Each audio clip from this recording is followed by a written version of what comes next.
Isipin na lang ang isang panggabing bus na tahimik na bumibiyahe mula Maynila patungong Baguio. Sumasalamin ang mga ilaw ng kalsada sa bintana. Mahimbing na natutulog ang mga pasahero matapos kumain sa isang bagong rest area. Walang senyales ng panganib, walang masamang kutob, tanging ang karaniwang katahimikan ng isang mahabang biyahe. Ngunit nang dumating ang bus sa terminal ng Baguio ng 4 oras ng madaling araw, nagbago ang lahat at naging isang bangungot na hindi inakala ng sinuman. Binuksan ng driver ang pinto at tinawag ang mga pasahero para bumaba. Walang sumagot.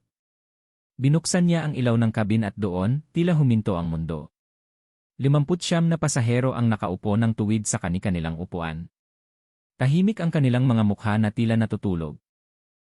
Ngunit ang kanilang mga katawan ay malamig, matigas, at walang buhay.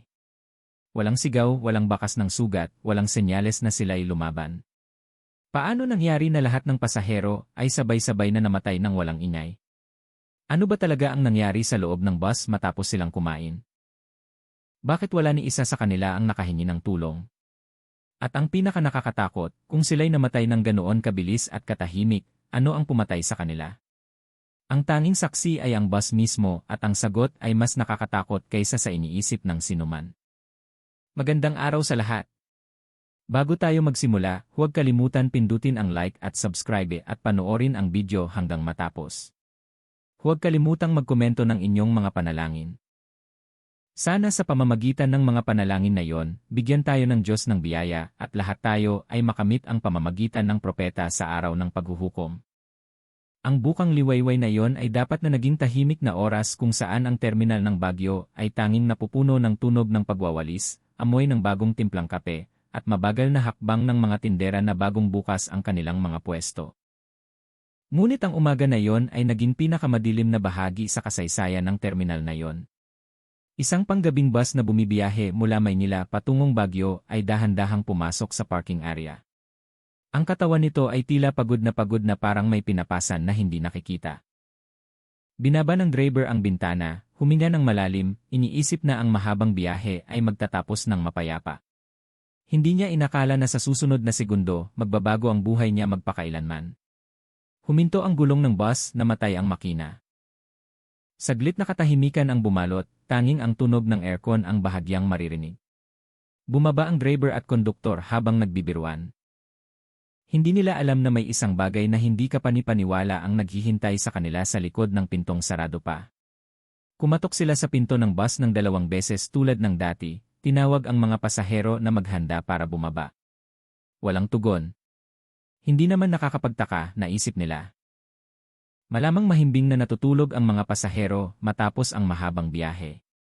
Ngunit bakit walang kahit anong tunog ng paggalaw ng upuan?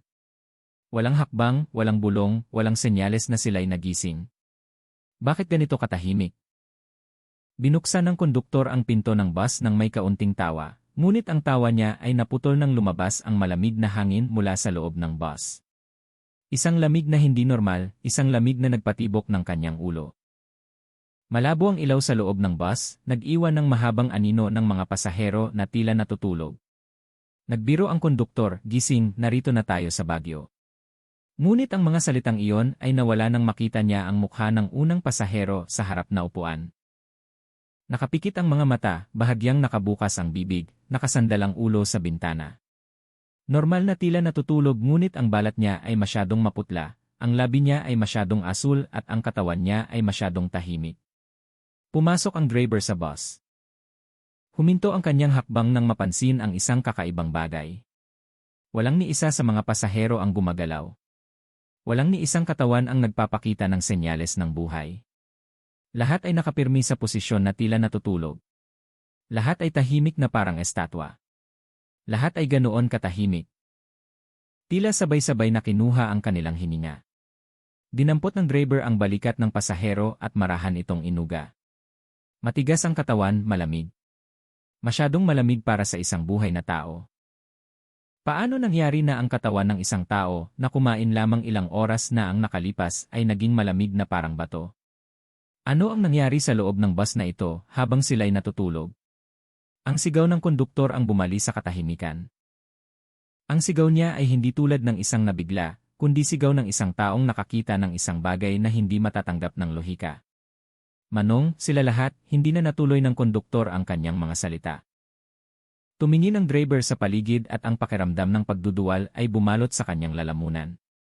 59 na katawan, mula sa mga kabataan hanggang sa mga matatanda, lahat ay nakaupo sa kani-kanilang upuan. Nakapirmi sa parehong posisyon. Walang nahulog, walang senyales na sila'y lumaban. Walang kahit kaunting gasgas na nagpapakita na sila'y nasaktan bago mamatay. Ano ang sanhi ng kamatayan na maaaring magpatay ng 59 na tao nang sabay-sabay ng walang ingay?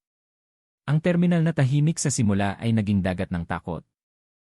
Ang mga tindera, ibang pasahero, at mga tauhan ng terminal ay nagtakbuhan palayo. Maririnig ang mga sigaw mula sa iba't ibang direksyon. Ang ilan ay umiiyak.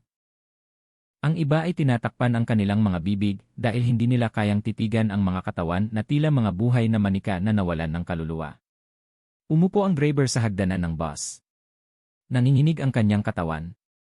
Maputla ang kanyang mukha na tila nakakita ng multo. Ang mga tanong ay patuloy na bumabalot sa kanyang isipan. Ano ba talaga ang naranasan ng mga pasahero ng bus na ito? Bakit siya at ang konduktor lang ang nakaligtas? Dapat ba silang mamatay kasama ng mga pasahero na iyon? Tinawag ang pulis, dumating ang ambulansya. Agad na sinuri ng mga medical staff ang ilang katawan at agad na nagkatinginan.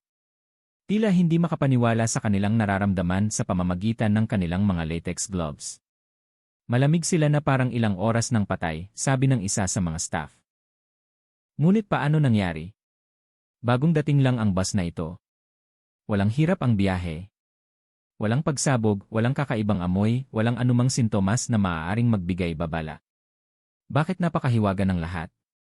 Nagsimulang magbulungan ang mga tao. May nagdududa na may toxic gas na tumagas sa loob ng bus. May nagsasabi na baka inatake ang mga pasahero ng isang grupo ng mga taong pumasok ng patago.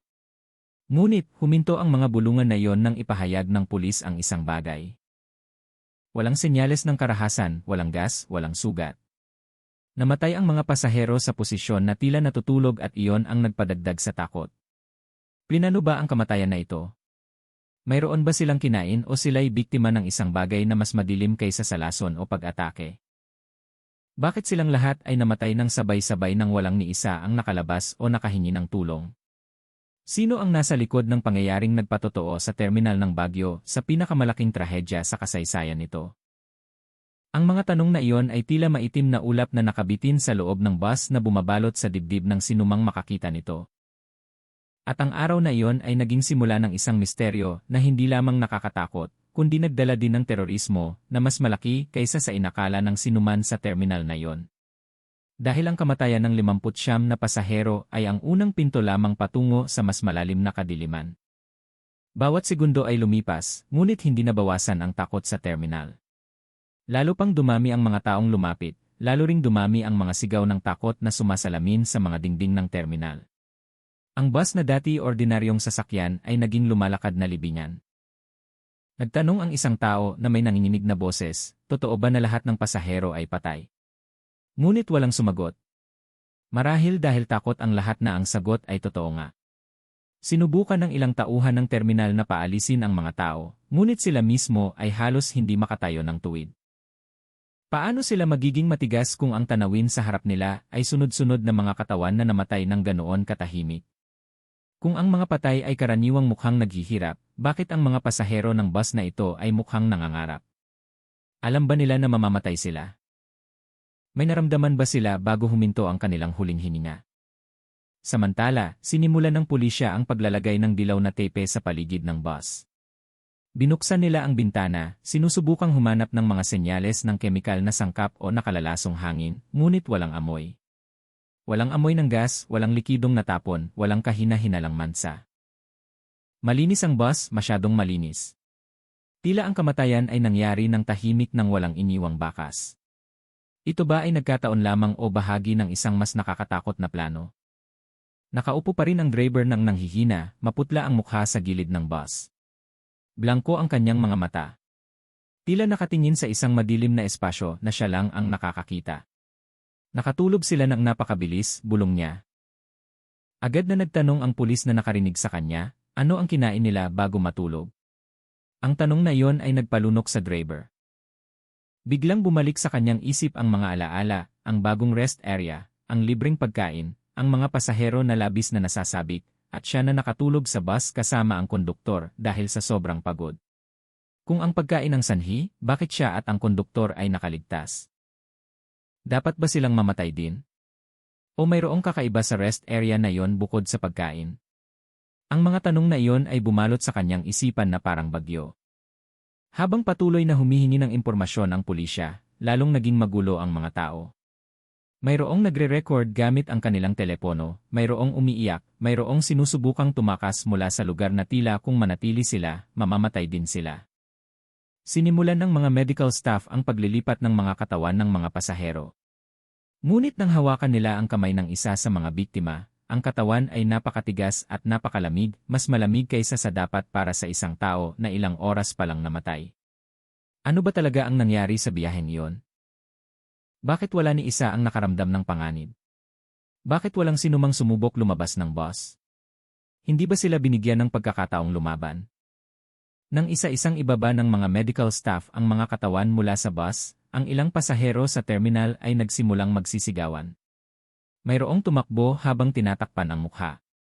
Mayroong nagsuka sa sulok ng pader. Ang mga nanonood mula sa malayo ay naramdaman ang kanilang mga likod na ginigiba. Walang trahedya ang mukhang normal dito. Walang kamatayan ang nangyari ng natural. Ang lahat ay tila binalak. Sa gitna ng kaguluhan na iyon, may nagtanong ng halos hindi marinig, kung silang lahat ay namatay habang natutulog, ano ang nagpatulog sa kanila ng napakabilis? Ang tanong na iyon ay nakabitin sa hangin, bumabalot sa lahat ng tao sa lalong lumalalim na takot. Tila bawat segundong lumilipas ay nagdadala ng mas madilim na sagot kaysa sa naunang tanong. Ang terminal ng Baguio sa araw na iyon ay hindi lamang naging saksi ng trahedya. Ito ay naging simula ng isang bagay na mas nakakatakot, isang misteryo na hindi lamang susubukin ang lohika ng pulisya, kundi haharapin din ang limitasyon ng katinuan ng sinumang sangkot. Dahil walang nag-akala na ang sanhi ng kamatayan ng mga pasahero ay hindi lamang aksidente, hindi rin kamalasan, kundi isang bagay na pinlano ng maayos. Isang bagay na kalaunan ay maglalantad sa pinakamadilim na bahagi ng mga taong uhaw sa kayamanan at takot. Ito ay simula pa lamang. Malakas na umalingawgaw ang sirena ng pulisya sa umagang hindi pa ganap. Ang pulang-asul na ilaw ay sumasalamin sa bintana ng bus na naging monumento ng kamatayan. Dose-dosenang mga pulis ang mabilis na bumaba. Ngunit wala ni isa sa kanila ang handa sa kanilang makikita. Nakaranas na sila ng pagpatay, aksidente, pagkalason, sunog. Ngunit wala pa ni isa sa kanila ang nakaharap sa 59 na bangkay na nakaupo ng maayos, tahimik, at patay na tila pinatulog ng isang misteryosong kamay. Paano hindi, ang malawakang pagkamatay ay laging may bakas, ngunit ang pangyayaring ito ay tila may nagpindot ng stop button ng buhay ng sabay-sabay. Hindi ganito namamatay ang tao. Impossible. Dahan-dahang binuksan ng pulisya ang pinto ng bus. Tila takot na baka may sumalubong mula sa loob. Isang kakaibang amoy ang lumabas. Hindi amoy ng bulok na bangkay, kundi isang amoy na malamig, mapait, at matalim tulad ng basang metal. Saan nanggaling ang amoy na yon? Walang likidong natapon. Walang nakikitang pinagmulan. Amoy ba yon ng lason o isang uri ng hindi pangkaraniwang epekto ng kemikal? Sinubukan ng mga opisyal na amuyin, ngunit hindi sapat ang lakas para kumpirmahin kung bakit ang amoy na ito ay mahina lamang. Tila nais mahuli ngunit ayaw ganap na ibunyag ang sarili. Nang ganap na buksan ang ilaw ng bus, ang tanawin ay nagpasuka sa isa sa mga opisyal. Ang mga katawan ng mga pasahero ay hindi nagpakita ng paghihirap. Ang kanilang mga mukha ay hindi nagpakita ng takot. Walang humawak sa upuan, walang sumubok bumangon, walang posisyon ng katawan na nahulog sa sahig. Nakaupo lamang sila na parang mga manika na naubusan ng enerhiya. Kung sila'y namatay dahil sa isang nakamamatay na bagay, bakit hindi sila nagpakita ng reaksyon? Bakit wala ni isa ang nakasigaw o nakagalaw? Sinubukan ng mga forensic police na kumuha ng air sample. Ipinakita ng aparato na wala. Walang toxic gas, walang nakamamatay na sangkap sa hangin, walang normal na presyon o swab. Kaya, kung hindi mula sa hangin, saan pumasok ang lason? O hindi ba ito lason? May posibilidad ba ng ibang hindi maipaliwanag na fenomena sa agham? Inilayo ang driver at konduktor. Pinaupo sila sa mga plastik na upuan. Nanginginig ang kanilang mga katawan. Pula ang kanilang mga mata dahil sa pagkabigla. Sinubukan ng driver magsalita ngunit hindi siya makapagsalita. Ang konduktor ay tanging nakapag-ulit ng parehong pangungusap, "Hindi ko alam, sir. Hindi ko alam. Hindi ko alam." Ang mga salitang iyon ay tila isang mantra ng takot na hindi niya mapigilan. Itinala ng pulisya ang pansamantalang kronolohiya. Maayos ang biyahe, bagong rest area, libreng pagkain. Lahat ng pasahero ay kumain maliban sa driver at konduktor. Pumasok sila sa bus, umupo, natulog at pagkatapos ay namatay. Ngunit paano nangyari na lahat ng pasahero ay nakatulog lamang ilang minuto matapos kumain? Bakit sila natulog ng napakabilis? Mayroong ba sa pagkain na yon? O ang pagkain na yon ay simula lamang? Habang ang tunay na sanhi ay mas nakakatakot. Nakakita ang isa sa mga opisyal ng kakaibang bagay. Ang kuko ng ilang pasahero ay mukhang asul na asul. Ngunit hindi lahat. Ang iba ay mas madilim ang labi, ang iba ay mukhang namumula ang mga mata sa loob. Ang mga sintomas na ito ay kakaiba at hindi pare-pareho. Ano ang ibig sabihin nito? Iba-iba ba ang reaksyon ng kanilang katawan sa parehong sanhi ng kamatayan o mayroong higit sa isang sangkap na gumagana sa kanilang mga katawan? Nang itutok ng pulisya ang flashlight sa isa sa mga babaeng pasahero, napabuntong hininga ang isang opisyal. Sa kanyang pisngi ay may manipis na itim na linya na tila bakas ng likido na dating dumaloy ngunit natuyo na. Ngunit anong likido? Walang amoy, walang matingkad na kulay. Gaano kalala ang lason na kayang pumatay ng napakabilis nang hindi nagbibigay pagkakataon sa biktima na mag-react? Sa likurang bahagi, isang maliit na bata ang tila natutulog na yakap ang kanyang manika. Halos maiyak ang pulis na nakakita sa kanya. Bakit pati ang bata ay namatay din? Hindi rin binigyan ng pagkakataong mabuhay ang mga bata. Kung ito ay gawa ng isang tao, matatawag pa ba ang taong iyon na tao? Ang mga tanong ay patuloy na nakabitin sa hangin, ngunit walang ni isa ang lumapit. Sa halip, lalong lumalim ang misteryo. At nang matagpuan ng mga opisyal ang bakas ng mansa ng pagkain sa upuan ng ilang biktima, lumitaw ang isang malaking tanong. Sadyang inihanda ba ang pagkain na yon para patulugin sila bago patayin? O ang pagkain na yon mismo ang kamatayan na binalutan ng kabaitan? Nagpasya ang pulisya na paunti-unting ilabas ang mga katawan. Ngunit nang hawakan nila ang balat ng mga biktima, may kakaiba silang naramdaman. Matigas ang balat, ngunit hindi ang karaniwang tigas ng rigor mortis. Tila may sangkap na pumipigil sa kanilang katawan mula sa loob. Ano ang sangkap na yon? Ito ba ay lason o isang bagay na mas madilim? Sa araw na yon, lahat ng tao sa terminal ay nalaman ang isang bagay. Hindi ito aksidente at hindi rin ito kusang loob na pangyayari. Mayroong nagplano ng kamatayan na ito. Isang bagay na hindi lamang malupit, kundi matalino, maayos, at nakatago. Isang bagay na ayaw mag-iwan ng bakas. At sa gitna ng kaguluhan, napagtanto ng pulisya na ang driver at konduktor, ang dalawang tanging nakaligtas, ang nagtatago ng susi sa misteryo ng malawakang kamatayan na ito. Ngunit ligtas ba talaga sila o naantala lamang para maging susunod na biktima? Nang lumitaw ang tanong na iyon sa isip ng investigador, isang ginaw ang kumalat sa kanyang batok. Walang nakakaalam na ang sanhi ng trahedyang ito ay naghihintay sa ibang lugar. At binuksan lamang ng pulisya ang pinto patungo sa mas malaking takot. Sa isang maliit na silid sa terminal, magkahiwalay na nakaupo ang driver at konduktor. Bagamat ang mukha ng dalawa ay puno ng takot, ang ilaw sa silid ay tila masyadong maliwanag para sa kanila. Tila nilalantad ang lahat ng takot at kasinungalingan na kanilang tinatago. Sa harap nila, dalawang investigador ang nakaupo habang naghahanda ng mga tala. Ang unang tanong na lumabas ay napakasimple, ngunit bumali sa katahimikan ng silid. Hindi niyo ba talaga alam kung ano ang nangyari sa loob ng bus? Mahinang tumango ang driver. Nakatulog kami, sir. Nakatulog kami pagkatapos kumain.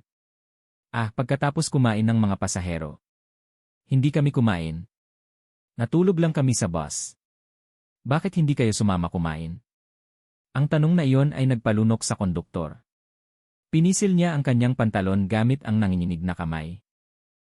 Binabantayan namin ang mga gamit. Maraming gamit ng pasahero, baka mawala. Bakit ang dahilan na iyon ay tila isang gawa-gawa lamang? Kung sila'y gutom, bakit hindi sila sumama kumain? O alam ba talaga nila ang isang bagay at sadyang umiwas? Ang tanong na iyon ay lalong nagpaduda sa mga investigador. Ngunit ang takot ng driver ay tila masyadong totoo para ituring na drama. May naramdaman ba kayong kakaiba matapos bumalik ang mga pasahero sa bus? Tanong ng isa pang investigador. Dahan-dahang itinaas ng driver ang kanyang mukha. Blanko ang mga mata, tila nakatingin pa rin sa mga patay na katawan sa loob ng bus. Napakabilis nilang natulog, sir. Hindi tulad ng dati. Karaniwan may nag-uusap, may nagtetelepono, may kumakain ng snack. Ngunit noong gabing iyon, 5 minuto matapos umandar ang bus, lahat sila ay tahimik. Lahat ay natulog agad. Mahinang tumango ang driver. Lahat, sir. Sabay-sabay. Hindi ka panipaniwala. Akala ko pagod lang sila dahil sa biyahe o busog ang tiyan. Ngunit bakit sabay-sabay? Bakit sa parehong oras?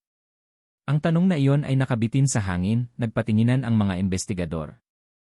Paano nga naman nangyari na 59 na tao ang sabay-sabay na nakatulog nang walang ni isang reklamo o hiling na huminto? Mayroong ba sa pagkain na iyon na nagpatulog sa kanila? Kung ano iyon? Inilipat ng investigador ang isang larawan sa mesa. Ipinapakita ng larawan ang pagkain na natagpuan sa upuan ng ilang biktima. Ang natirang sabaw nito ay maputla, dilaw-dilaw. Ito ba ang pagkain na ibinigay sa rest area?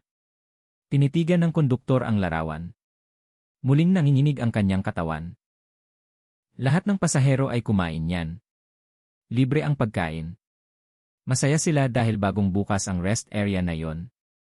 Libre. Inulit ng investigador ang salitang iyon habang nakatingin sa kanyang kasamang investigador. Promo sa pagbubukas. Sabi nila ganoon. May nakita ba kayong kakaiba habang nasa rest area? Kumagat ang driver sa kanyang labi. May isang bagay na nagpatulog sa akin. Ang may-ari ng kainan ay masyadong mabait, masyadong mapilit na pakainin ang mga tao, nag-aalok pa nga ng karagdagang serving. Ang aming mga pasahero ay binigyan pa nga ng pagkain ng mas maaga ng walang pila. At hindi kayo kumain. Mabilis na umiling ang driver. Hindi, sir. Natulog kami sa bus. Kung totoo na ang lason ay ibinigay sa pamamagitan ng pagkain, bakit hindi naging biktima ang driver at konduktor? Nagkataon lamang. O sila'y sadyang itinalaga upang mabuhay para mailantad ang trahedya na ito? Sinimulan ng investigador na pagdudahan kung sangkot ba ang driver o konduktor, ngunit ang kanilang mga mukha na puno ng takot ay tila masyadong totoo para maging peke. O ang takot ba na iyon ay bahagi ng isang malaking senaryo na kanilang binuo? Nagtanong ang investigador ng isa pang tanong na nagpalamig sa silid. Habang nasa kalsada, may nakita ba kayong isang pasahero na mukhang kakaiba? Marahil balisa, maputla, o kakaiba ang kilos bago sila natulog? Umiling ang driver. Wala, sir. Lahat ay mukhang normal. Nagtatawanan sila, nagkukwentuhan, nagbibiruan pa nga. Walang anumang senyales. Ngunit silang lahat ay sabay-sabay na natulog. Tumango ang driver.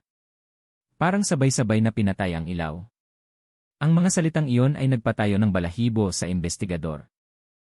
Mayroong ba sa sangkap na kayang magpatulog ng tao sa loob ng ilang minuto nang walang ibang epekto? O ang pagkain na iyon ay hindi lamang pagkain, kundi bahagi ng isang ritual na plano? Kung, bakit pinili ang mga pasahero?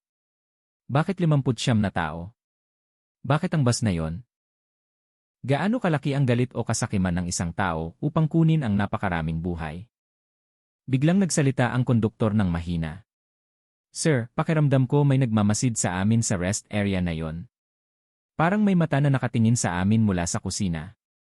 Nakita ko saglit ang anino ng isang tao, ngunit nang lumingon ako, wala namang tao. Itinala ng investigador ang detalye na iyon. Anino, kusina. Bakit mayroong nagmamasid sa kanila? Ang kusina ba ay isang lihim na lugar o lugar kung saan mayroong inihahanda? Sunod-sunod na tanong ang dumaloy. Ngunit mas maraming tanong, mas madilim ang sagot. Walang nakikitang malinaw, walang sapat na ebidensya. Ngunit isang bagay ang sigurado, ang rest area na iyon ay mayroong kakaiba. Bago matapos ang interogasyon, nagbigay ang investigador ng huling tanong. Ang pinakamahalagang tanong, ayon sa inyo, namatay ba ang mga pasahero dahil sa pagkain na iyon? Nagkatinginan ang driver at konduktor na may lumalaking takot. Sa huli, sumagot ang driver ng halos hindi marinig. Sir, kung ang pagkain na yon ay hindi delikado, bakit kami lang ang buhay? Ang tanong na iyon ay bumalot sa lahat ng tao sa silid. At sa unang pagkakataon, mula nang mangyari ang trahedya, naramdaman ng investigador ang parehong takot tulad ng driver at konduktor. Dahil ang tanong na iyon ay hindi lamang hula, kundi ang pinaka-nakakatakot na sagot na naghihintay na mailantad. At ang bahaging ito ay nagtatapos sa isang kawalan ng katiyakan. Ang driver at konduktor ba ay tunay na saksi o sila ay bahagi lamang ng isang mas malaking madilim na plano kaysa sa inakala ng sinuman? Nagsimulang umulan ng ambon, lalong nagpadilim sa kapaligiran ng terminal. Sa maliit na silid ng pulisya sa terminal, malabo ang ilaw ng monitor na nagpapakita ng CCTV footage ng bus. Lahat ng pulis ay nakatayo na nakahinga. Hindi nila alam kung ano ang makikita, ngunit lahat ay umaasa na ang footage na ito ay magbibigay ng sagot. Ngunit ang sagot ba ay makakapagpakalma o lalo lamang magpapangit sa lahat? Nagsimula ang footage. Huminto ang bus sa rest area. Isa-isang bumaba ang mga pasahero, mukhang relax, nagtatawanan. May nag-uunat ng katawan, may umayakap sa jacket habang naglalaro ng telepono. Walang senyales ng takot, walang kakaibang nangyari. Lahat ay mukhang normal. Ngunit hindi ba ito ang lalong nagpapakaduda sa lahat? Paano nangyari na ang isang ordinaryong kapaligiran ay naging malawakang kamatayan? Ilang oras lamang pagkatapos, pinabilis ng pulisya ang footage. Nakita ang mga pasahero na bumalik sa bus matapos kumain sa kainan ng rest area na yon. Ang ilan ay may dalang inumin, ang ilan ay nagtatawanan pa rin habang nag-uusap. Ang ilan ay pinupunasan ang kanilang bibig na tila bagong tapos kumain ng masarap na pagkain. Walang mukhang nagdududa. Walang nagrereklamo ng pait, pagkahilo o pagduduwal. Kung may lason sa pagkain, bakit hindi agad nakita ang reaksyon? Bakit ang lason na yon ay gumana ng tahimik? Nang umandar muli ang bus, tinutok ng kamera ang loob ng kabin. Mayroong sumasandal at humihikab. Pagkatapos, isang ina ang kinukuskos ang mga mata na mukhang inaantok. Isang lalaki ang nakapikit ang mga mata habang inilalagay ang maliit na bag sa kanyang kandungan. Ngunit, nagsimulang makita ang kakaibang bagay. Sa loob lamang ng 3 minuto, sabay-sabay na nilamon ng antok ang lahat ng pasahero. Isa-isa silang yumuko, sumandal ang ulo, pumikit ang mga mata. Walang ni isa ang lumaban sa antok na yon. Walang tumayo, walang tumawag, walang sumakit ang kamay para manatiling gising. Bakit lahat sila ay nakatulog sa halos parehong segundo? Pinalaki ng pulisya ang timestamp sa screen. Nagulat sila. Ang pagitan ng oras sa pagitan ng unang pasahero na nakatulog at ng huli ay 37 segundo lamang. Paano nangyari na 59 na tao ang nakatulog sa loob ng wala pang 1 minuto? Ito ba ay lason? Anong uri ng lason ang makapagpapatulog ng tao nang napakabilis ng walang ibang sintomas? O mayroong ibang puwersa na gumagana? Isang bagay na hindi maipaliwanag ng agham. Pinabagal ng isa sa mga opisyal ang footage. Sa ika-negatibo 40 segundo matapos umalis ang bus sa rest area, may nakita sa sulok ng screen. Isang bagay na nagpatayo ng balahibo. Isang manipis na itim na anino na parang usok na mabilis na gumagalaw sa likurang bahagi ng bus. Hindi ito refleksyon ng ilaw ng kalsada, hindi ito epekto ng kamera. Ang hugis nito ay tulad ng silweta ng isang tao na nakatayo pagkatapos ay naglaho ng tumutok ang kamera. Ano yon? Tanong ng isa sa mga pulis. Kaya lang, camera malfunction. Sagot ng isa na sinusubukang kalmahin ang sarili. Ngunit hindi nagsisinungaling ang footage. Lumitaw ang anino sa loob ng 0.4 segundo at lumitaw eksakto nang magsimulang pumikit ang huling pasahero. Bakit mayroong anino sa loob ng bus na dapat ay may mga pasahero lamang? Ito ba ay tao o ibang figura na hindi dapat naroon? Tumaas ang tensyon. Nagpatuloy ang pulisya sa pagre-record. Maayos na umandar ang bus. Tahimik ang lahat ng pasahero, hindi gumagalaw. Sa mahinang ilaw sa loob ng bus, mukha silang mga estatwa na maayos na nakaayos. Walang tunog ng ubo, walang tunog ng pagrereklamo, walang banayad na paggalaw ng katawan ng tao na karaniwang nakikita kapag natutulog. Hindi rin nakikita ang pagtaas-baba ng hininga. Biglang napansin ng pulisya ang isang bagay. Sa 3 minuto matapos matulog ang lahat, isa sa mga pasaherong lalaki na nasa 30 ang bahagyang naggalaw ng kanyang daliri, bahagya lamang, na tila sinusubukang labanan ang isang bagay sa kanyang panaginip. Ngunit ang paggalaw na iyon ay biglang huminto. Nahulog ang kanyang kamay sa gilid at mula noon ay hindi na siya gumalaw. Ano ba talaga ang nangyari sa oras na iyon? Naramdaman ba niya na may umaatake sa kanya? Sinubukan ba niyang bumangon? Ngunit hindi niya kaya. Nirecord ng CCA ang biyahe hanggang sa dumating sa terminal ng Baguio. Walang ni isa sa mga pasahero ang gumalaw sa buong biyahe. Walang gumising kahit huminto sandali ang bus dahil sa ulan o nang binawasan ng driver ang bilis dahil madulas ang daan. Paano nangyari ang ganoong kahimbing na tulog? O mas tumpak, patay na ba sila mula pa sa kalagitnaan ng biyahe? Tahimik na tinitigan ng pulisya ang screen. Hindi nagbigay ng sagot ang footage. Sa halip, lalong nagpadagdag ito sa misteryo. Bakit ang lason ay napakabilis gumana? Bakit sila namatay ng walang senyales? Sino o ano ang anino na lumitaw sa likod ng bus? Ito ba ay istorbo lamang o pahiwatig sa isang bagay na mas madilim? Isang bagay na maaaring nangyari sa rest area na yon. At ang pinaka-nakakatakot, kung ang lason na ginamit ay napakalakas, napakamamatay, at ibinigay ng napakadali. Plinano ba ang trahedyang ito ng detalyado? Sino ang utak sa likod ng lahat ng ito at ano ang kanilang layunin? Huminto ang footage. Ngunit ang takot na iniwan ng footage ay nanatiling nakabitin sa hangin ng matagal. Lalo pang lumalim ang misteryo at napagtanto ng pulisya na ang sagot ay hindi matatagpuan sa loob ng bus. Naghihintay ang sagot sa rest area. Sa lugar kung saan inihain ang pagkain. Sa lugar kung saan marahil nanggaling ang anino. Sa lugar kung saan nagsimula ang trahedya. Sa silid otopsya ng ospital. Ang mga katawan ng mga biktima ay nakahilera na parang mga tao na mahabang panahon nang natutulog.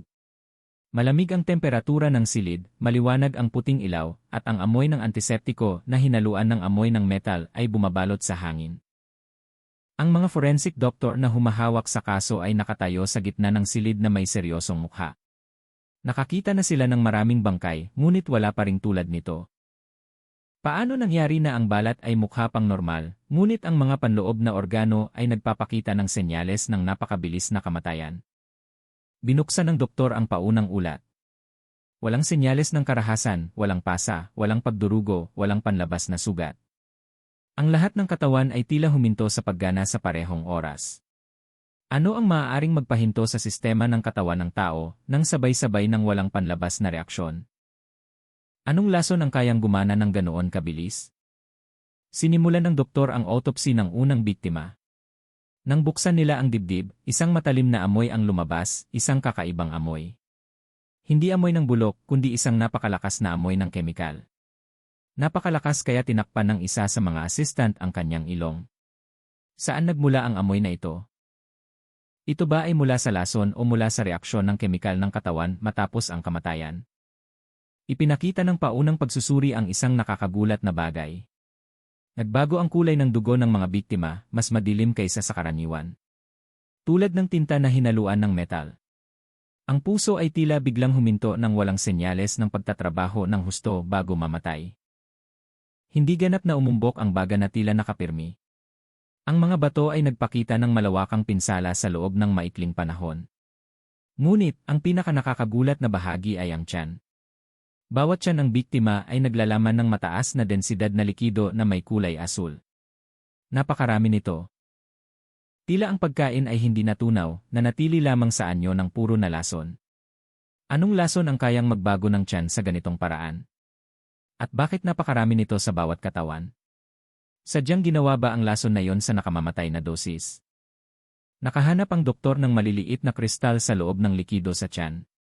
Kumikinang ng bahagya ang mga kristal na iyon kapag nilawan ng ilaw. Hindi pa nagkaroon ng autopsy result na nagpakita ng ganitong uri ng sangkap. Ito ba ay bahagi ng lason o isang ritual na sangkap na hinaluan? Bakit ang lason ay may anyo ng kristal? Anong uri ng lason ang ganoon kalakas na kayang pumatay ng 59 na tao sa loob ng wala pang 1 minuto? Nang ipagpatuloy ang pagsusuri sa ibang biktima, pareho ang resulta. Walang pagkakaiba. Walang pasahero na may iba't ibang sintomas. Lahat ay namatay sa parehong paraan sa parehong oras. At iyon ang lalong nagpalalim sa misteryo. Kung ang lason ay ganoon consistent sa bawat katawan, ang lason ba na iyon ay nilikha para sa isang partikular na layunin o mayroong isang bagay na nagpapagana dito sa isang tiyak na oras? Sinuri pagkatapos ng doktor ang lalamunan ng ilang biktima. Nakita doon ang bahagyang iritasyon. Ngunit hindi sapat ang kalalaan upang magpakita na sila'y nasamid o sumubok na magsuka ng isang bagay. Ibig sabihin, hindi naramdaman ng mga pasahero ang sakit. Marahil hindi nila namalayan nang magsimulang gumana ang lason. Bakit napakatahimik ng lason na ito? Sadyang ginawa ba ito upang hindi malaman ng biktima ang pagdating ng kamatayan? Ang isa sa mga pahayag ng doktor ang nagpatigil sa buong koponan. Kung ang lason na ito ay cyanide, ang dosis nito ay hindi lamang nakamamatay. Ito ay parang lason na 7 beses na mas malakas kaysa sa kilalang cyanide. Hindi normal ang istruktura ng sangkap nito. Hindi ito ordinaryong lason na pang-industriya. Ito ay parang lason na resulta ng napakakomplikadong halo o isang bagay na hindi dapat naroroon. Muling lumitaw ang mga tanong. Sino ang gumawa ng lason na ito? Saan nila nakuha ang mga sangkap? Bakit ang lason na ito ay napakalinis at hindi nag-iwan ng baka sa labas ng katawan? At bakit ang lason na ito ay inilagay sa pagkain na ibinigay ng libre? Hindi nagbigay ng tiyak na sagot ang autopsy. Ngunit isang konklusyon ang lumitaw. Hindi lamang nilason ang mga pasahero. Sila'y ginawang biktima sa isang naplanong paraan, sinusukat, at marahil ginamit bilang isang bagay. Ang kanilang mga katawan ay hindi lamang biktima ng kamatayan. Sila ay bahagi ng isang mas malaking bagay. At nang isara ng forensic doctor ang ulat sa araw na yon, mayroong isang pangungusap na nagpalamig sa lahat ng tao sa silid. Hindi sila namatay ng nagkataon, sila'y pinili upang mamatay. Ang tanong na nananatili ay sino ang pumili sa kanila at para saan sila pinili. Naghihintay ang sagot sa parehong lugar. Ang misteryosong rest area na bagong bukas. Ang forensic room ay tila isang tahimik na altar kung saan ang mga biktima ay nagsalita sa pamamagitan ng kanilang mga katawan na wala ng buhay. Ang nakasisilaw na puting ilaw ay sumasalamin sa mga karayom ng mga instrumentong medikal. Habang tinititigan ng mga forensic doctor ang mga resulta ng pagsusuri na tila lalong hindi makatuwiran. Ang amoy ng kemikal ay nakabitin sa hangin, nagpapagulo sa hangganan ng agham at isang bagay na mas madilim. Bawat tiyan ng biktima na sinuri ay naglalaman ng makapal na asul na likido na may matalim na amoy na hindi kilala. Ngunit ang pinakanakakatakot ay ang nilalaman ng likido na yon. Cyanide sa imposible na antas. Paulit-ulit na ginawa ng mga doktor ang pagsusuri, pinalitan ang mga aparato, nagpatawag pa nga ng kasamang toxicology expert mula sa labas ng bayan. Pareho ang resulta. Ang lason na iyon ay hindi lamang nakamamatay, gumana ito tulad ng isang pagsabog ng kemikal sa loob ng katawan. Ngunit paano nangyari? Paano nakakakonsumo ang tao ng ganoong karaming lason nang hindi man lang nakakaramdam ng sakit bago mamatay? Umiling ang forensic doctor na hindi makapaniwala nang suriin niyang muli ang dokumento ng pagsusuri. Hindi ito ordinaryong antas ng cyanide. Ito ay parang likido na binago, isang synthetic substance na hindi pa naitala. Mayroong isang bagay sa loob nito na nagpapahinto sa reaksyon ng molekular sa loob ng katawan. Huminto siya sandali. Tila ang lason na ito ay idinisenyo upang patigilin ang sistema ng buhay sa loob ng ilang segundo. Dinisenyo. Agad na nagpalamig sa silid ang salitang iyon. Sino ang sapat na matalino o sapat na baliw upang bumuo ng ganitong uri ng lason? At para saan? Lumunok ang pulis na sumaksi sa proseso. Naramdaman ba nila ang sakit o hirap sa paghinga? Sinubukan ba nilang labanan ang lason na iyon? Umiling ang doktor. Walang senyales ng stress sa mga kalamnan. Walang pinsala sa lalamunan na nagpapahiwatig ng pagsusuka o pagkasamid. Ang lason na ito ay nakamamatay nang hindi nagbibigay ng pagkakataon sa biktima na makaramdam ng anuman. Kaya namatay sila sa pagtulog. Mas tumpak, sa pilitan silang pinatulog para mamatay. Ang pangungusap na iyon ay humiwa sa hangin tulad ng isang kutsilyo. Sa pilitang pinatulog, sa pilitang pinatay. Ang malawakang kamatayan na ito ay hindi lamang trahedya, kundi isang sistematikong pagpatay na itinago sa likod ng kabaitan ng libreng pagkain. Ngunit bakit napakaraming lason ang nasa tiyan nila? Bakit napakalaki ng dosis? Bakit napakalinis ng lason, hindi kumalat sa balat, hindi nag-iwan ng bakas maliban sa tiyan at kaunting dugo. Huminga ng malalim ang doktor. May isa pa. Kumuha siya ng maliit na sample mula sa likido sa tiyan, ipinakita sa pulisya. Sa loob nito ay mayroong maliliit na microcrystal na kumikinang ng bahagya sa ilaw. Ang kristal na ito ay hindi bahagi ng lason na cyanide. Ito ay ibang sangkap. Hindi kilala ang istruktura ng atom nito. Hindi rin ito matukoy ng paunang pagsusuri sa laboratorio. Anong sangkap iyon? Chemical, mineral. Hindi ko alam, sagot ng doktor. Ngunit karaniwan, ang ganitong uri ng sangkap ay matatagpuan sa ilang mga kasanayan, ritual, ramuan, pinaghalong organic at inorganikong materyales na hindi dapat nahahalo. Ritual. Ang salitang iyon ay nagpatinginan sa lahat. Bakit ang isang lason ay naglalaman ng ritual na elemento? Sadyang ginawa ba ito? Ginagamit ba talaga ng may-ari ng kainan ang lason na ito hindi lamang para pumatay, kundi para sa isang mas madilim na layunin? Binuksan ng doktor ang record ng monitor ng kamatayan. Ang mga guhit ng graph ay nagpakita ng nakakatakot na bagay. Lahat ng puso ng pasahero ay huminto sa loob ng wala pang 2 minuto. 59 na tao ang namatay sa loob ng 2 minuto nang hindi lumalaban. Paano kayang gawin yon ng ordinaryong lason? Paano kayang mamatay ang tao nang sabay-sabay nang hindi lumilikha ng gulo? Ang lason ba na ito ay pinagana ng isang bagay? Mayroong ba isang trigger na sadyang ginawa, tunog, ilaw, isang tiyak na ramuan? Nang nakabitin ang tanong na iyon, isinara ng doktor ang ulat ng autopsy na may maputlang mukha. Hindi ko alam kung sino ang gumawa ng sangkap na ito, ngunit sigurado ako sa isang bagay. Ang taong iyon ay hindi lamang gustong patayin sila, gusto niya silang anihin. Anihin? Ang salitang iyon ay umalinggaw sa isip ng mga investigador. Nagdulot ng takot na hindi maipaliwanag. Para saan naanihin ang kanilang mga katawan? Para sa kayamanan, para sa ritual ng pagkuha ng yaman. At ang tanging lugar na makakasagot doon ay ang misteryosong rest area na kanilang binisita. Ang rest area ay tila tahimik nang dumating ang pulisya. Isang kakaibang katahimikan na hindi akma sa isang kainan na dapat ay abala sa mga sasakyan at mga taong humihinto. Ang pangalan ng kainan ay mukha pang bago. Makintabang pintura na tila bagong lagay 2 araw lang ang nakalipas. Ngunit mula sa likod ng salaming bintana, ang kapaligiran sa loob ay tila huminto, nakapirmi, hindi natural. Pumasok ang pulisya sa parking area. Wala ni isang sasakyan, walang tunog, walang aktibidad. Tila ang mga manggagawa ay biglang nawala. Bakit walang tao sa rest area na ito gayong nasa pangunahing daan ito? Alam ba nila ang pagdating ng pulisya o sadyang ang rest area na ito ay hindi nangangailangan ng mga customer maliban sa mga biktima? Nang buksan ang pinto ng kainan, isang malakas na amoy ng pampalasa na hinaluan ng amoy ng lansa ang lumabas. Ang amoy na iyon ay hindi normal para sa isang ordinaryong kusina. Bakit mayroong amoy na iyon dito? Saan ito nanggaling? Sa wakas, lumitaw ang may-ari ng kainan. Ngumiti ang lalaki na may edad na nang may kabaitan. Ngunit ang ngiti na iyon ay hindi umabot sa kanyang mga mata. Ang kanyang mga mata ay blanko, patag, madilim, tila hindi sumasalamin ng liwanag ng buhay. Naramdaman ng pulisya ang masamang kutob. Ang ngiti na iyon ay masyadong tahimik, masyadong sigurado, masyadong hindi makatao. Maligayang pagdating, Sir Police. Mayroon ba akong maitutulong? Ang tono ng kanyang boses ay magalang, ngunit mayroong banayad na nanginginig na mahirap ipaliwanag. Ito ba ay takot o kasiyahan? Sinimulan ng pulisya ang pagtatanong tungkol sa libreng pagkain.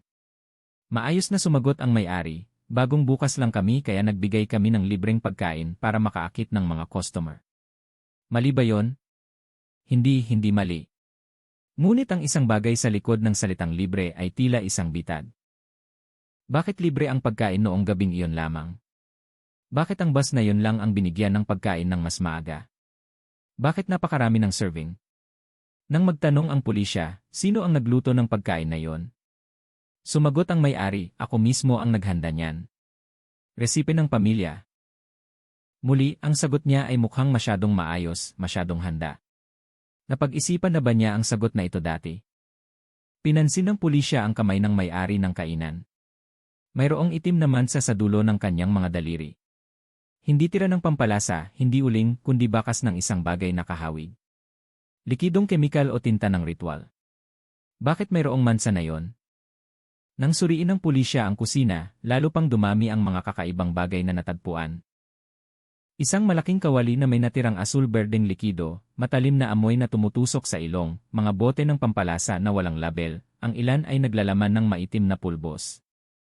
Mayroong malaking mangkok na may manipis na patong ng kumikinang na pulbos na eksaktong kapareho ng kristal na natagpuan sa tiyan ng mga biktima. Ito kaya ang sangkap ng lason na yon? Saan nakuha ang sangkap na ito? Bakit ang hugis nito ay tulad ng pinaghalong organic at synthetic component? Sino ang nagturo ng paraan ng paggawa ng ganitong uri ng lason? Ngunit ang pinakanakakatakot sa pulisya ay ang maliit na pinto sa likod ng kusina. Isang lumang pinto na gawa sa kahoy na hindi akma sa bagong gawang kainan. Isang pinto na tila naghihiwalay sa normal na mundo sa isang mas madilim na bagay. Nang subukan ng pulisya na buksan ang pinto na yon, sinabi ng may-ari ng kainan ng walang damdamin, "Hindi kayo maaaring pumasok, sir. Iyan ay lugar ng pamilya." Sagrado! Sagrado! Ang salitang iyon mismo ay sapat na para magkatinginan ang mga opisyal. Ano ang sagrado sa kusina ng isang kainan? Ano ang tinatago sa likod ng pinto na yon? Iyon ba ang lugar kung saan ginawa ang lason o kung saan isinagawa ang ritual? Sa labas ng kainan, nanatili ang katahimikan. Walang mga customer, walang sasakyan, walang buhay. Tila ang rest area na ito ay binuksan ng isang gabi para sa isang layunin lamang. At nang isara ng pulisya ang kanilang pagbisita sa araw na yon, isang tanong ang nakabitin sa hangin. Lalo pang nagpapahirap sa dibdib.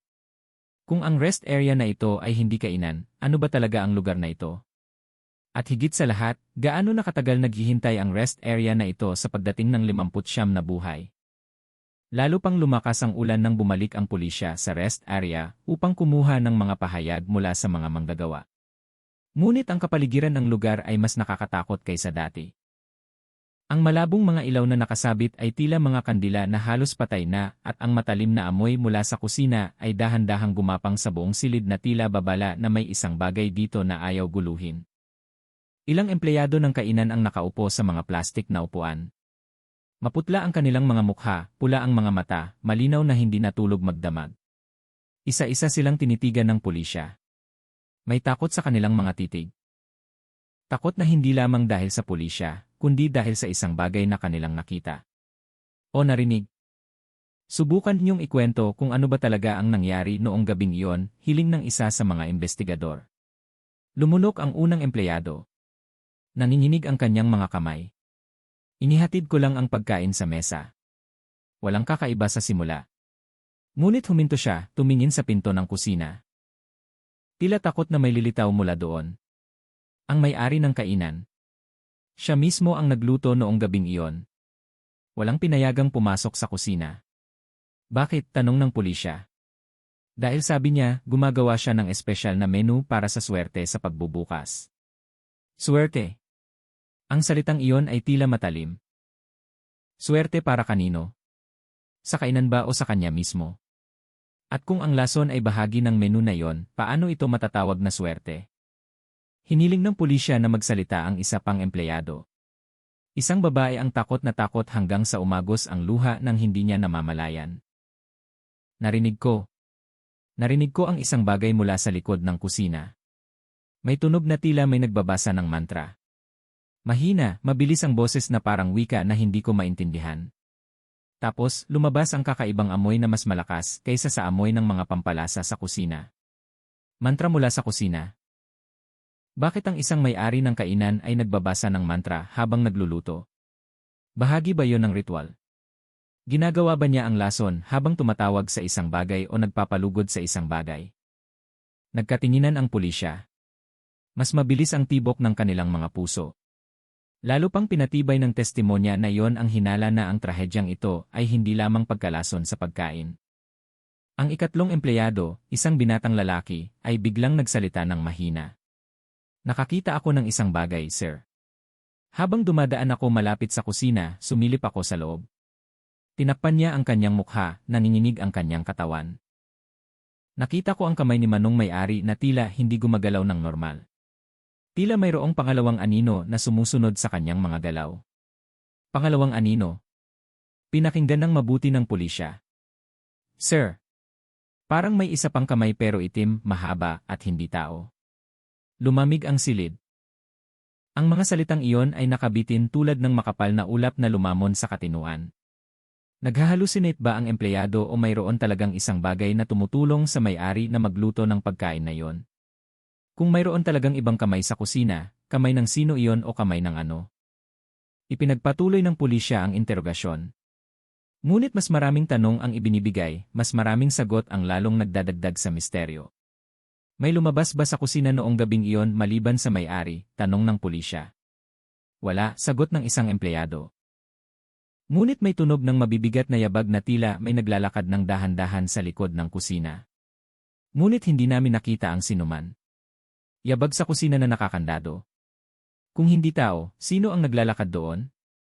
Nang isasara na ng pulisya ang sesyon ng interogasyon, isang matandang empleyado na tahimik kanina pa ay biglang nagsalita ng mahina. Nakapagtrabaho na ako sa maraming kainan, sir. Ngunit ang lugar na ito, mula nang itayo, ay kakaiba na ang pakiramdam. Kakaiba, paano? Tanong niya. Noong unang gabi namin nilinis, nakita ko ang may-ari na nagwiwisik ng isang bagay sa sahig ng kusina na parang itim na abo. Sabi niya, iyon daw ay para sa kaligtasan ng lugar. Tinitigan ng lalaki ang pulisya ng may takot. Ngunit pagkatapos kong malaman ang nangyari, naisip ko na hindi iyon para sa kaligtasan ng lugar. Iyon ay para punuin ang lugar na ito. Punuin ng ano? Ng sino? Ang tanong na iyon ay bumali sa hangin tulad ng kidlat. At bagamat wala pang tiyak na sagot, alam ng lahat ang isang bagay.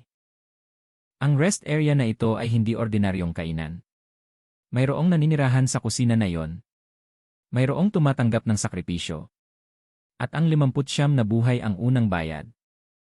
Nang gabing iyon sa istasyon ng pulisya, ang monitor screen ay naging tahimik na saksi ng nakakagulat na bagay na nakatago sa likod ng mga dingding ng kainan sa rest area. Ang mga ECE footage mula sa kusina at kainan ay sa wakas ay nabuksan. Ilang file ang nabura, ngunit nagawa ng mga teknisyan na ibalik ang natitirang mga bahagi. Nagtipon ng mga pulis, mabilis ang tibok ng puso, hindi nila alam kung ano ang makikita. Nagsimula ang footage sa kusina. Ang may-ari ng kainan ay tila nag-iisa na nagtatrabaho. Mabilis ang kanyang mga galaw, tumpak, at hindi pangkaraniwan. Mukhang tahimik ang kanyang mukha, ngunit blanko ang mga mata na tila isang taong nagtatrabaho sa ilalim ng pagkaespiritu. Hinaluan niya ang mga pampalasa, ibinuhos ang likido, inihanda ang isang bagay na tila espesyal na sabaw. Ngunit, may isang bagay na nagpatitig sa mga pulis na may takot.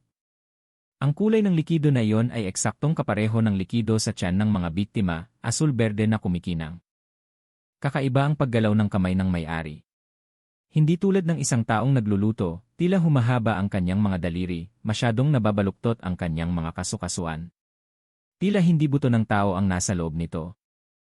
Sa isang punto, ang paggalaw ng kanyang kamay ay naging masyadong mabilis para sa normal na tao, tila hinihimok ng isang bagay mula sa labas ng kanyang katawan. Hindi ito ang paraan ng pagtatrabaho ng tao, bulong ng isa sa mga pulis. Sa susunod na minuto, ipinakita ng footage ang mas nakakatakot na bagay. Mula sa sulok ng kusina, eksakto sa madilim na bahagi, may lumitaw. Hindi figura ng tao, hindi hayop, kundi isang makapal na itim na anino na gumagalaw tulad ng buhay na usok. Ang anino na iyon ay lumapit sa may-ari ng kainan, pagkatapos ay tila nakipag-isa sa kanyang katawan. Nanginginig ng malakas ang katawan ng may-ari, ngunit hindi siya huminto sa pagluluto. Hindi siya mukhang nasasaktan. Ipinagpatuloy niya ang kanyang trabaho na tila ang anino na iyon ay bahagi niya. Ito ba ay isang entidad na nagbibigay ng kapangyarihan o isang entidad na naniningil ng sakripisyo? Pinabilis ng pulisya ang footage. Nang sinimulan ang paghahanda ng pagkain, tila kumuha ang may-ari ng isang maliit na bote mula sa ilalim ng mesa. Naglalaman ang bote ng mga piraso ng maitim na kristal. Winisik niya iyon sa lahat ng mangkok ng pagkain na pagkatapos ay ibinigay sa mga pasahero ng bus. Walang ibang empleyado ang nakakita. Lahat ay ginawa sa madilim na sulok ng kusina na iyon. Bakit ang lahat ng pagkain ng pasahero ay binigyan ng espesyal na karagdagan? Bakit sila lang ang nakakuha nito? Pagkatapos ay nakita ang pinakanakakatakot na eksena. Habang winisik ng may-ari ng kainan ang kristal na yon, mabilis na gumalaw ang kanyang mga labi. Walang audio ang sisiye, ngunit malinaw na may binibigkas siya, isang mantra o panalangin sa hindi kilalang wika. Ang kanyang mga galaw ay katulad ng sinabi ng empleyado kanina. Bahagi ba ng ritual ang mantra na yon? Ang kristal ba na yon ay media ng pagtawag o panlaban o kasangkapan sa pagpatay?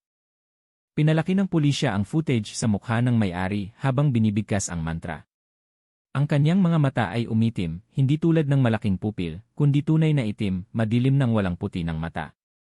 Tulad ng mga mata ng ibang nilalang na gumagamit ng katawan ng tao bilang balabal.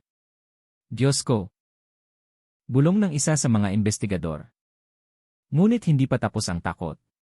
Sa susunod na footage, nakita ang may-ari na nagdala ng pagkain sa isang espesyal na mesa na inihanda para sa grupo ng boss. Maayos na nakasalansan ang mga mangkok at mula sa likod ng kusina, nakakuha ang CCTV ng isang bagay na nagpaatras sa lahat ng pulisya nang may takot mula sa screen. Isang mahabang anino. Taas ng isang tao na lumitaw sandali mula sa likod ng pinto ng kusina.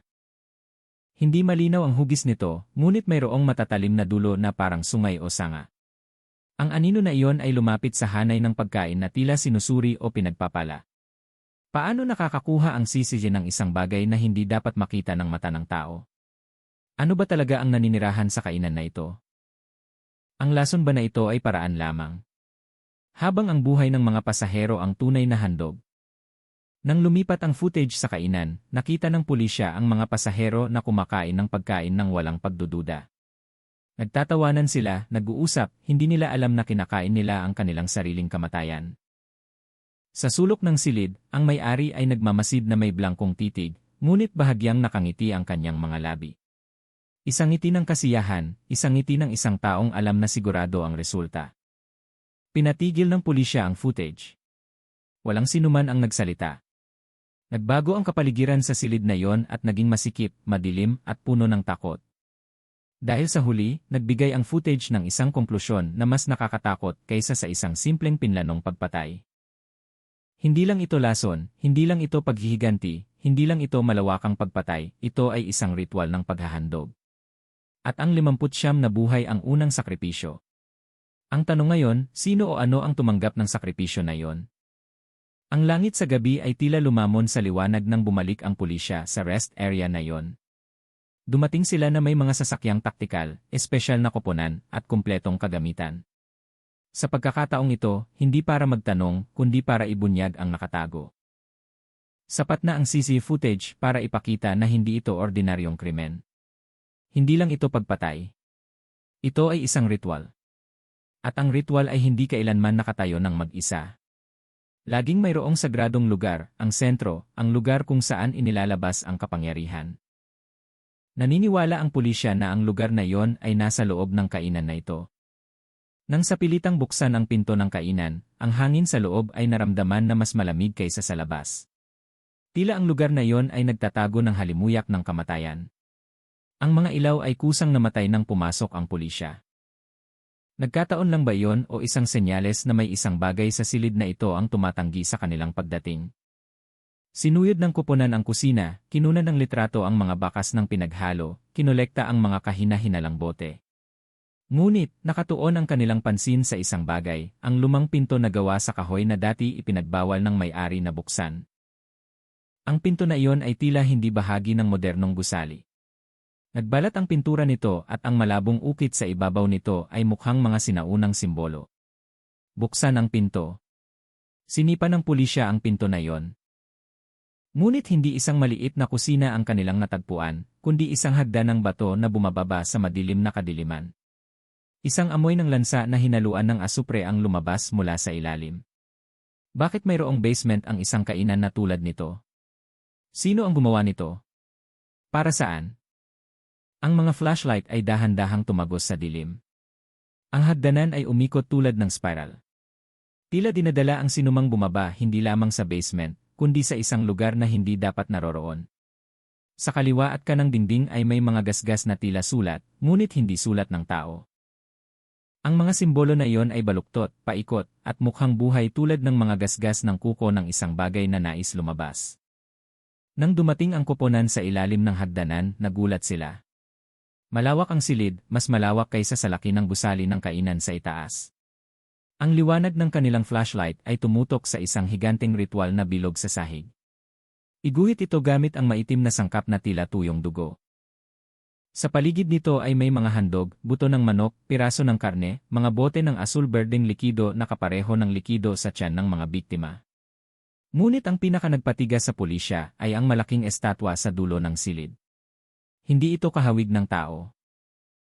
Ang hugis nito ay tulad ng isang nilalang na nakatayo na may payat at mahabang katawan.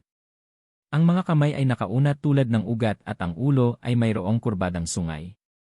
Ang mukha nito ay tanging blangkong itim na guwang na malalim tulad ng pinto patungo sa kawalan. Ano ito? Bulong ng isa sa mga pulis. Walang sumagot. Maging ang kanilang mga boses ay tila umaalingaw-ngaw sa silid na iyon. Sa harap ng estatwa ay mayroong malaking mangkok na bato. Sa ilalim ng mangkok na iyon ay may natitirang puro na asul na likido na kapareho ng lason. Bakit may likido na iyon sa altar? Bahagi ba ang likido na iyon ng paghahandog? Ginawa ba ang mga katawan ng mga biktima na medium para pakainin ang entidad na ito? Nakahanap ang pulisya ng ilang lumang papel na nakakalat.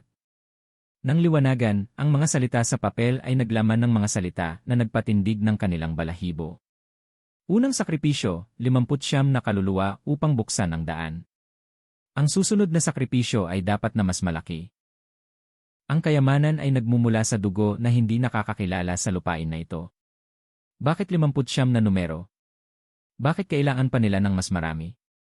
Ano ang mangyayari kung hahayaan ang ritual na ito? Nakahanap ang isang pulis ng isang lugar na parang rak na gawa sa kahoy sa dingding. Naroon ang mga larawan ng mga biktima, ang kanilang mga mukha na may numero sa ilalim. Tila pinili na sila bago pa man nangyari ang trahedya. Paano nakuha ang mga larawan na yon? Sino ang pumili sa kanila? Sadyang pinuntirya ba ang bus na yon?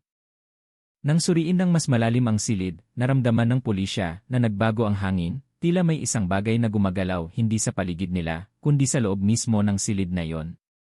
Nanginginig ang flashlight. Naramdaman ng ilang pulis na malamig ang kanilang batok.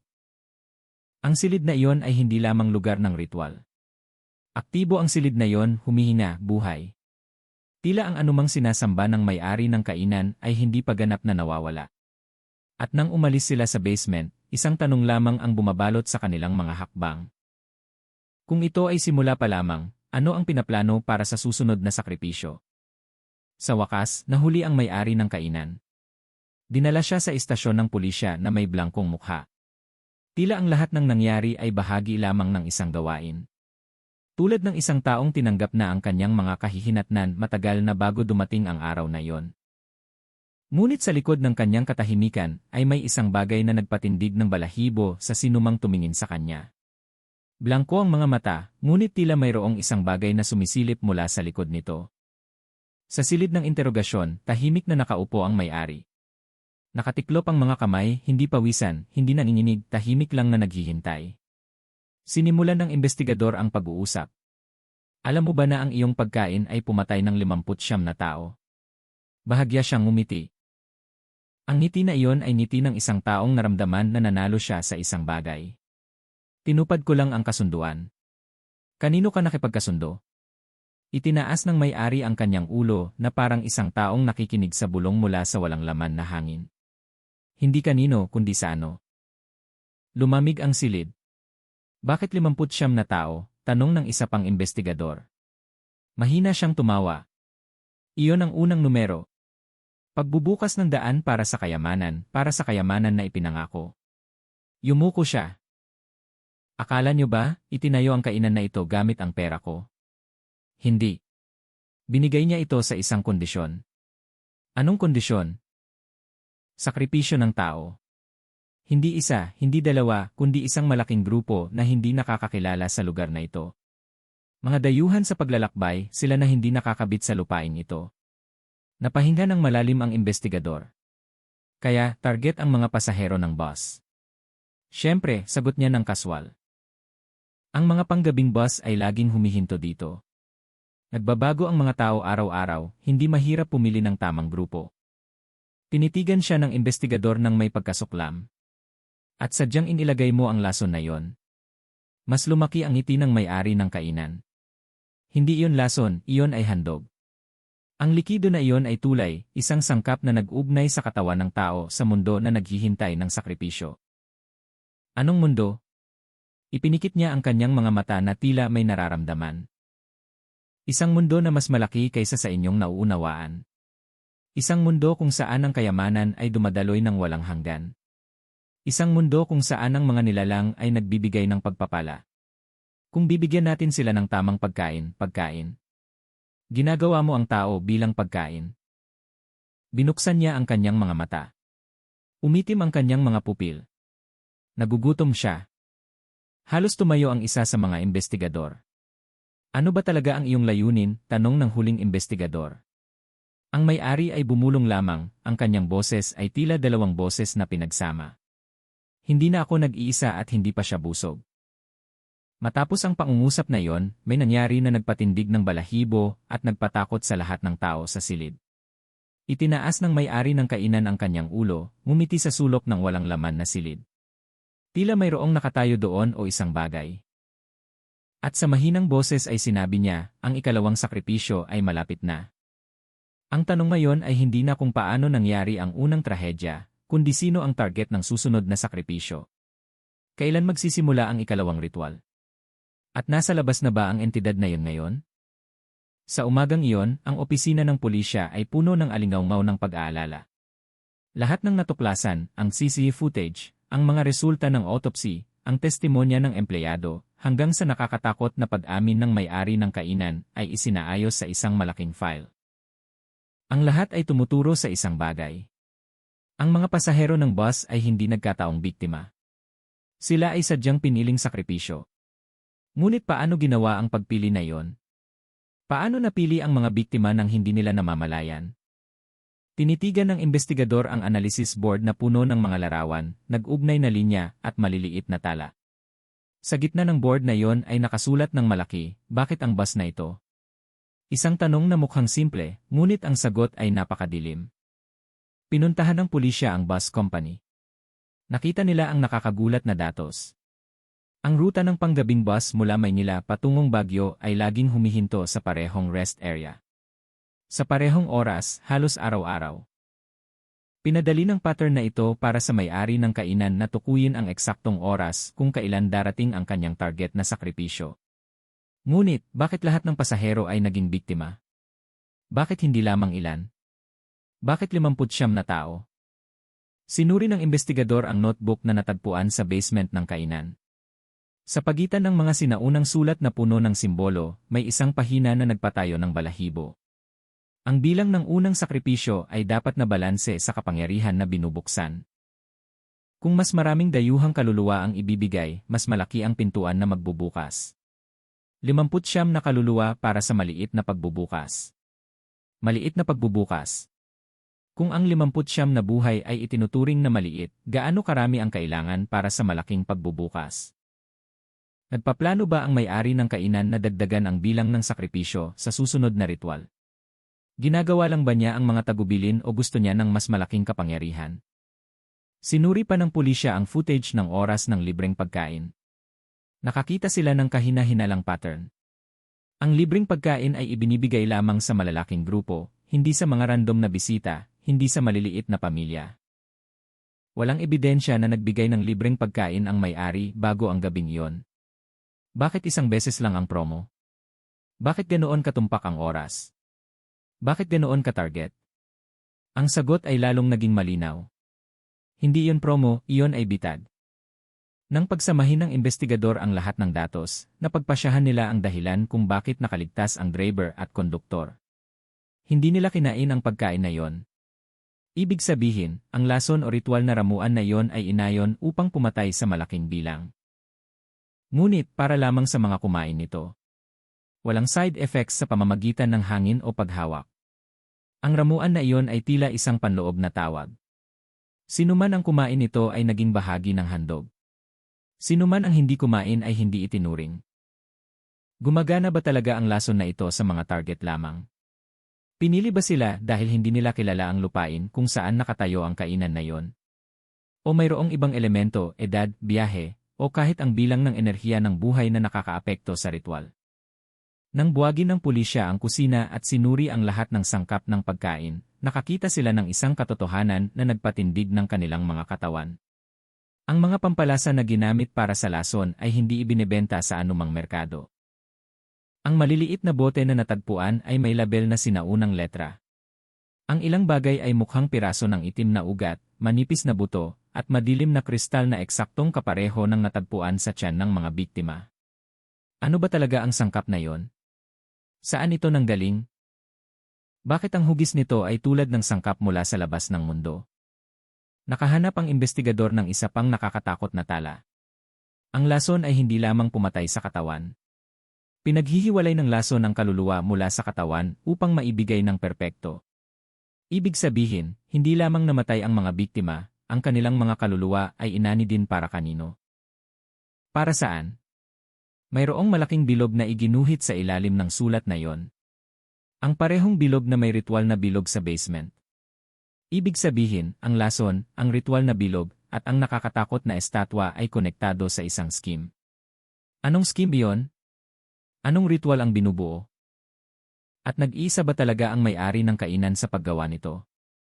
Nang itugma ng pulisya ang lahat ng katotohanan, isang pahayag mula sa may-ari ng kainan ang muling umalingaw-ngaw. Hindi pa siya busog. Ang susunod na sakripisyo ay darating. Ang pangungusap na iyon ay hindi ordinaryong banta, iyon ay babala. At ang tanong ngayon, sino ang target ng ikalawang sakripisyo, at kailan magsisimula ang susunod na ritual? Sa wakas, tuluyan ng isinara ang rest area. Nilagyan ng dilaw na police line ang buong gusali, hudyat na hindi na ito isang kainan, kundi isang lugar ng madilim na ritual. Ngunit kahit walang tao ang gusali, may mga nagdaan na nagsimulang magulat ng isang bagay. Isang bagay na hindi maipaliwanag ng lohika ng tao. Ilang driver ng truck ang nagsabing nakakita sila ng mga anino ng tao na nakahilera sa harap ng kainan sa hating gabi. Hindi sila naglalakad. Tila dahan-dahan silang lumulutang patungo sa nakakandadong pinto ng kainan. Ngunit nang lumiwanag ang mga ilaw ng truck sa kanila, naglaho ang mga anino. Sino ang mga anino na yon? Bumalik ba ang mga pasahero para maghanap ng sagot o maghanap ng paghihiganti? Ang mga residente sa paligid ay nagulat ng tunog ng pagkatok mula sa loob ng kainan bandang 2:00 o 3:00 ng madaling araw. Ang tunog na iyon ay may ritmo na parang may naghahanap ng labasan. Ngunit nang dumating ang pulisya, wala namang anuman, walang bakas ng paa, walang bukas na pinto, walang paggalaw. Ngunit isang gabi, isang security guard ng kalapit na rest area ang nagulat ng isang mas nakakatakot na bagay. Nakita niya ang mga upuan sa loob ng kainan na gumagalaw ng kusa, dahan-dahan ngunit sigurado, tila inihahanda para sa hindi nakikitang panauhin. Bakit gumagalaw ang mga upuan na yon? Para kanino? Nagpapatuloy pa rin ba ang ritual kahit na nahuli na ang may-ari? Sinimulan ng pulisya ang paglalagay ng mga night camera para subaybayan. Sa unang footage, wala namang anuman.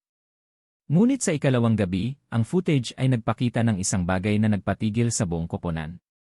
Sa loob ng kainan ay lumitaw ang anino ng 59 na figura. Lahat ay nakaupo sa kani-kanilang upuan. Tahimik, hindi gumagalaw na parang nakaupo sila sa upuan ng bus noong gabing iyon. Ngunit nang palakihin ang kamera, malabo ang kanilang mga mukha. Tila hindi sila ordinaryong kaluluwa, kundi mga kaluluwa na sa pilitang inagaw. Hindi kumpleto, hindi mapayapa. Ano ang nagpabalik sa kanila sa lugar na yon? Nakulong ba sila sa isang ritual na hindi natapos o naghihintay sila ng isang bagay o isang tao? Ang mas nakakatakot ay nangyari ilang minuto pagkatapos. Ang estatwa sa basement na nakunan na ng pulisya at kinumpirmang hindi gumagalaw ay biglang tila nagbago ng posisyon ng bahagya. Tila lumingon ito sa mga upuan na yon. Tila muling binibilang ang mga sakripisyo na naibigay. Kung ang estatwa na yon ay hindi lamang estatwa, ano ba talaga ang anyo nito? Anong nilalang ang nangangailangan ng sakripisyo ng tao para mabusog? Nang mas ikot pa ng pulisya ang footage, nakita nila ang isang bagay na hindi maipaliwanag. Tumayo ang isa sa mga anino ng pasahero. Pagkatapos ay itinuro ng anino na iyon ang kamera. Dahan-dahan ang kanyang paggalaw, ngunit malinaw. Tila gusto niyang magbigay ng mensahe, hindi pa tapos. Ang footage na yon ay nagpatahimik sa buong silid. Walang salita ang makakapaglarawan ng takot na lumabas mula sa mensahe na yon. Kung ang mga kaluluwa ng mga pasahero ay hindi pa mapayapa, kung hindi pa tapos ang ritual, at kung ang nilalang na sinasamba ng may-ari ng kainan ay gutom pa, kung gayon ang trahedya ng 59 na pasahero ay simula pa lamang. Ang huling tanong na hindi pa nasasagot ng sinuman ay nakabitin tulad ng madilim na ulap sa kasong ito. Pinili na ba ang ikalawang sakripisyo at nasa biyahe na ba siya patungo sa rest area na yon ngayon? Mensahe ng moral. Sa likod ng trahedya ng panggabing bus na mula Maynila patungong Baguio na kumitil sa 59 na buhay, mayroong isang mensahe ng moralidad na mas malalim, mas madilim, at mas nakakatakot kaysa sa isang krimen o ritual na mistiko lamang. Isang mensahe na hindi lamang para sa mga nabubuhay sa totoong mundo, kundi para din sa sinumang nakaramdam ng tukso na dumaan sa madaling paraan para sa kayamanan, karangalan, o kapangyarihan. At ang mensahe na yon, kapag binuo, ay nagiging isang mahaba at nakakakilabot na salaysay dahil inilalantad nito ang madilim na refleksyon sa kalooban ng tao. Itinuturo ng trahedyang ito na ang kagustuhan ng tao ay maaaring maging pinto patungo sa kapahamakan. Ang may-ari ng kainan ay hindi lamang isang mamamatay tao. Siya ay isang larawan ng tao na nawalan ng kontrol sa kanyang sariling kagustuhan. Nais niya ng mabilis na kayamanan. Nais niya ng swerte. Nais niya ng buhay na walang kakulangan. At nang lumaki ang kagustuhan na yon kaysa sa kanyang sarili, hindi na niya nakita ang hangganan sa pagitan ng tama at mali. Nakita lang niya ang madaling daan. Ang daan na inalok ng kadiliman, ang daan na sa simula ay mukhang madali, mukhang nangangako, mukhang nakakaakit. Ngunit ang mukhang daan patungo sa kasaganaan ay naging daan patungo sa pagbagsak. Ang daan na hindi lamang kumain ng mga buhay, kundi kumain din ng kanyang sariling kaluluwa. Ang daan na nagpatalo sa kanyang pagkatao, nawalan ng empatya, nawalan ng konsensya. Nang tiningnan niya ang 59 na pasahero na kumakain sa kanyang kainan, hindi siya nakakita ng tao. Nakakita siya ng numero, nakakita siya ng sakripisyo. Nakita niya ang kondisyon ng isang madilim na kasunduan na nakakaakit. At iyan ang pinakamalaking panganib ng ambisyon na hindi kontrolado. Maaari nitong gawing halimaw ang tao ng walang anyo. Halimaw na walang kuko o sungay, kundi nagtatago sa puso ng tao mismo. Halimaw na bumubulong, lahat ng ito ay maaaring maging iyo. Kailangan mo lang ipikit ang iyong mga mata sa kung ano ang kailangan mong isakripisyo. Ipinapakita rin ng trahedyang ito kung gaano kahina ang buhay ng tao. Ang 59 na pasahero na iyon ay hindi kailanman nakakilala sa isa't isa bago. Ngunit, ang kanilang mga kwento ngayon ay nakakabit sa isang trahedyang kwento. Sila ay paalala na ang bawat paglalakbay natin ay biyaya, bawat hininga ay pagkakataon. Bawat hakbang ay isang bagay na hindi dapat baliwalain. Itinuturo nila na ang mundong ito ay puno ng kawalan ng katiyakan, na kailangan nating maging mas mulat, mas maingat, mas pahalagahan ang oras na mayroon tayo. Walang garantiya para sa sinuman. Walang katiyakan na babalik tayo kapag umalis tayo. At marahil iyan ang pinakanakakatakot na mensahe sa lahat, ngunit din ang pinakatotoo. Ang salaysay na ito ay nagiging babala din sa lipunan. Mag-ingat sa lahat ng uri ng kagustuhan na yumaman ng mabilis. Ang kagustuhan na iyon ay ang unang pinto patungo sa kadiliman. Walang madaling kayamanan ng walang mahal na halaga. Walang agarang swerte ng walang kahihinatnan. At walang shortcut sa tagumpay ng walang bayad na kailangan kunin mula sa isang bagay o isang tao. Sa huli, itinuturo ng trahedyang ito na ang tao ay dapat laging tandaan ang kanyang mga limitasyon. Dapat nating laging piliin ang tamang daan kahit mahirap. Kailangan nating labanan ang tukso na nag-aalok ng madali, ngunit pumapatay sa moralidad. Kailangan nating ingatan ang puso upang hindi ito mapuno ng kadiliman na nagtatago sa anyo ng ambisyon. Dahil kapag binuksan ng isang tao ang pinto sa kadiliman, hindi na madaling isara ang pinto na iyon. At marahil tulad ng huling mensahe mula sa mga kaluluwa ng pasahero, hindi pa tapos.